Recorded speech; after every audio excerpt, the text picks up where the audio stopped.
Once again tonight, across the country, all eyes are focused here on Baltimore, now with palpable unrest as the city begins its first night of curfew after violent clashes between police and protesters.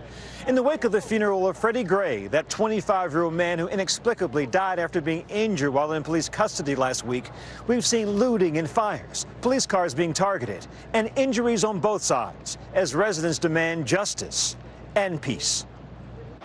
Tonight's citywide curfew did not start quietly. Minutes into it, police helicopters flew low over protesters, urging them all to go home or face arrest. That's when bottles started flying, and soon officers dressed in riot gear fired what police call pepper balls to disperse the crowd.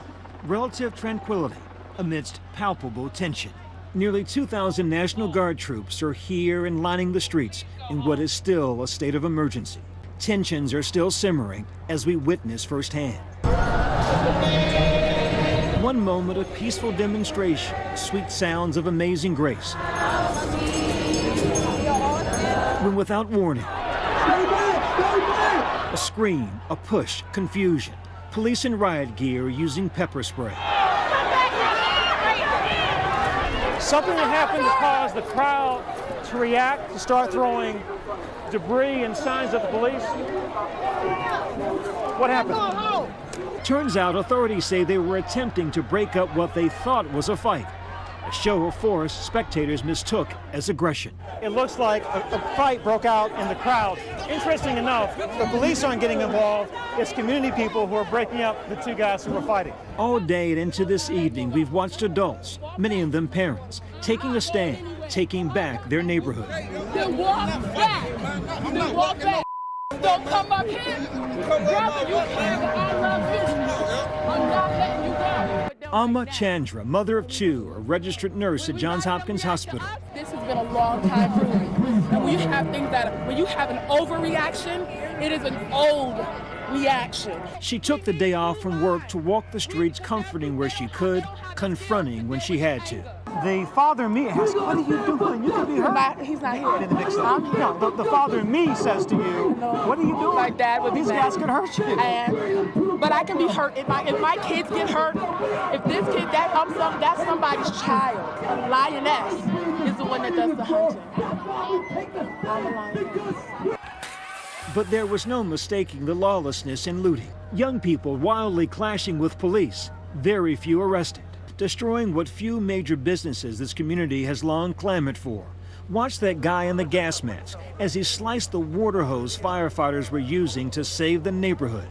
The CVS, the national drugstore chain, all here applauded for opening in this depressed neighborhood, ravaged by fire and looting.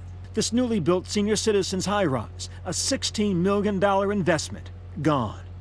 By sunrise, 15 police officers injured. One unresponsive rushed to the hospital in an armored car. When the worst was over, more than 250 people arrested, including 39 juveniles. Like the smell of burning buildings, a stench of sadness and disgust fell over Baltimore that whipped its way to the White House, 40 minutes south.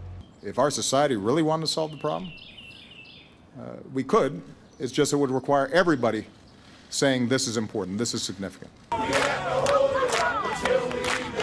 It took a small army of local preachers and activists to help restore some semblance of calm. Together we united! And one defiant mother to make clear to her 16-year-old son, not here, not now. She dragged him home after she caught a glimpse of him on TV causing trouble. She would later say she is not raising her son to be a thug or the next Freddie Gray, the man whose death sparked this latest round of rage and destruction. And it wasn't just concerned parents. Shockingly, even rival gangs set aside differences for the moment, now working together. Now, you guys don't normally hang out together, right? No. So why are you guys together now? Because it's a bigger cause than just our colors. The cause in the street is bigger than colors. So if it's something that's happening that we all need to get together, we're going to get together. Today, authorities retracted their earlier claim that gangs were organizing against police. Our intentions are not to kill white police. Our intentions are to stop them from killing us. We're protecting our neighborhood. If Monday the nation saw the worst of this old American city, today a different face. Volunteers flooding in and cleaning up. 24-year-old Eve Roberts, who grew up in South Baltimore. I just wanted to see what we could do to help out. As volunteers sought to restore normalcy, officials focused sharply on restoring order. The immediate need is to restore calm and peace to the city, make people feel safe. The governor activating 1,700 National Guard troops who will enforce the city's 10 p.m. to 5 a.m. curfew. A show of force not seen here since the rioting that followed the assassination of Dr. King in 1968.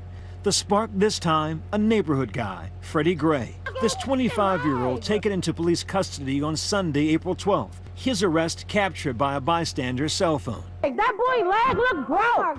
Gray appearing in pain, screaming, unable to walk as officers drag him into a transport van. Reportedly, when he arrived at the police station a half hour later, he was unable to breathe, talk. Medics rushed him to the hospital. A few days later, he slipped into a coma and then later died from a severe spinal injury.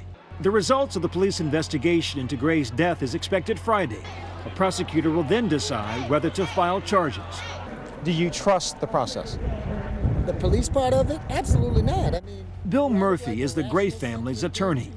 Why would anybody rational who understands the history of what the police have done trust their process?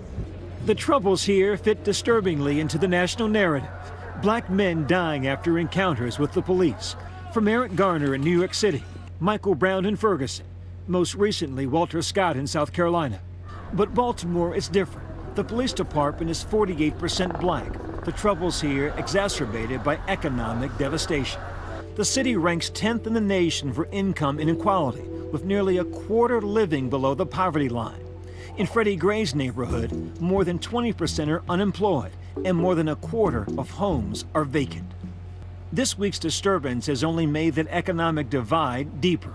Jobs lost in the neighborhood, malls closed, conventions canceled, lost revenue citywide as the Baltimore Orioles canceled their second home game in a row, and Major League Baseball has taken the unprecedented step to play Wednesday's game in an empty stadium. But despite the sadness and grief, many residents say they are committed to healing. Clothing tailor Cliff Hutchinson had his windows smashed and merchandise stolen last night, but says he's not giving up on Baltimore. All day I'm here. I have no fear. I'm just working. That's the reason why I'm here, to work and make people happy.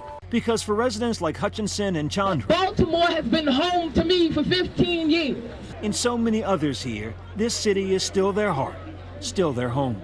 Peace and happiness throughout the land. The violence we have all watched seething across this city the past 36 hours is not unique just to Baltimore, but it is uniquely personal to me. I grew up here, proud to say it. Baltimore has and still is producing good people. It's never been easy. In these times, it's never been harder.